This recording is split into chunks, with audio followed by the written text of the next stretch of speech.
And the pick is Marvin Harrison Jr., the fourth Buckeye wideout to be taken the first round in the last 3 drafts. The streak continues. Kyler Murray needed some weapons on the outside, and they got it in Marvin Harrison Jr., 6'3", 209, and the son of Hall of Fame wide receiver Marvin Harrison Sr., a first-rounder 28 years ago in 1996. This man is compared to guys like Larry Fitzgerald, Devontae Adams. Renner, who do you compare him to, and what do you think of him at 4? I think his game's similar to like an A.J. Green, but he really is a one of one. I mean, when I watched this tape, it was like watching his father, but 6'3", 209. And his dad was like 6 foot, 185. You know, like he has a different element to his game that his dad never did, and that he could win at the catch point. I mean, he is the best collegiate route runner I've ever seen.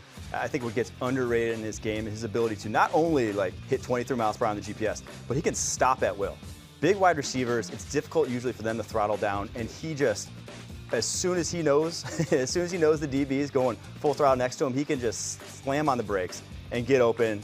Great ball skills. The one thing is you're probably not going to throw him screens. He's not a great yak guy, but the usage is run him down the football field, and he is going to take attention from DBs and safeties every single time. I've never seen a collegiate wide receiver double as much as he was this past fall. It just doesn't happen because, you know, colleges don't game plan the way NFL do.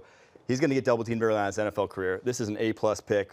For the Cardinals especially, this is what they needed in this receiving corps. They needed the X, the outside guy, who can line up on that line of scrimmage and just go one-on-one against corners with no fear. That's Marvin Harrison Jr. He only had 4 missed tackles in 2023, but you shook your head at the breaking tackles and yak there, C.J. Stroud.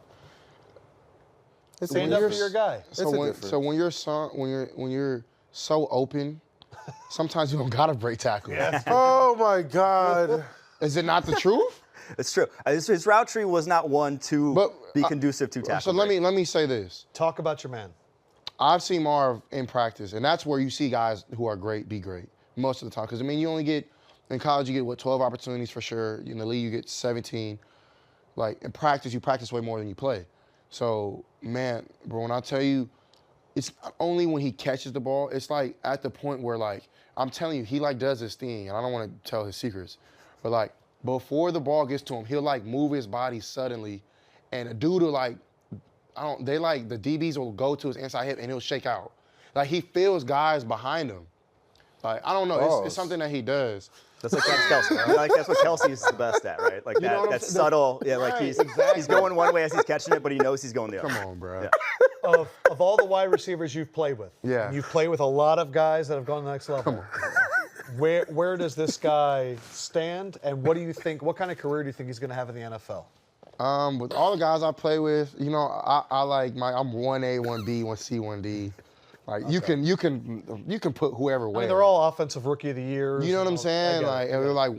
Are we talking Pro Bowls? Are we talking all pros? Like, what could his ceiling be? You can't say that right now. You got to let him be him. I think that's one of the worst things we do is like, hey, let's. We'll make the roster. Yeah, you know, like let him go and figure it out. Let him figure the NFL out. All right, how about this? What would you tell Kyler Murray about what he's getting in Marvin Harrison Jr.? He's getting somebody who's going to win off the line of scrimmage.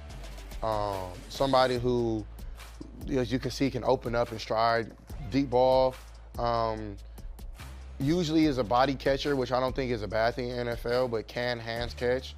But really, man, just give him a chance. Like he's a guy, like you give him a chance, he's gonna do special things. But my big challenge is in Kyler. I think Kyler's gonna be great with them. It's the offensive coordinator. I don't know who they have, but man, just find ways to get him one-on-one. Drew Petzing.